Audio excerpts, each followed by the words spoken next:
দেখুন, আজ আমি হলুদ কালারের টেকোমা গাছ নিয়ে চলে এসেছি। এইটা দানা থেকে আমার গাছ। আমার শাশুড়ি একটা দানা ফেলেছিল, সেই দানা থেকে এই গাছটা হয়েছিল। তো আমার শাশুড়ি আমাকে এই গাছটা দিয়েছে। তো গাছটাতে ফুল হয়েছিল, দেখুন আমি কেটে দিয়েছি, ফুলগুলো শুকিয়ে যেতে কেটে দিয়েছি। তো এরপর গাছটার গ্রোথটা আনার জন্য আমি এতে খাবার দেবো। তো গাছের মাটি আমার আলগা পরিমাণই আছে। আমি টবটা কিছুদিন আগে রিপোর্টিং করেছিলাম, গাছটাকে অন্য টব থেকে ট্রান্সফার করেছিলাম। তো গাছটা আমার ধরে গেছে।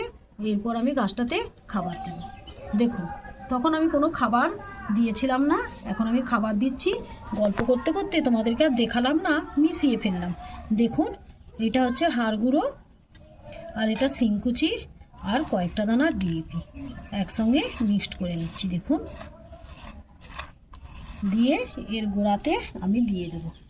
আর এতেও আমি জল দেবো না, এর গোড়াতে মনে হয় রস আছে। সবসময় গোড়াকে আঙুল দিয়ে চেক করে দেখবি গোড়াতে রস আছে কিনা, তারপর গোড়াতে জল দেবে। আমার এতে রস আছে, সেই জন্য আমি এতে আর জল দেব না, জাস্ট শুধু খাবার দিলাম। তো আমার আপডেট এই পর্যন্তই।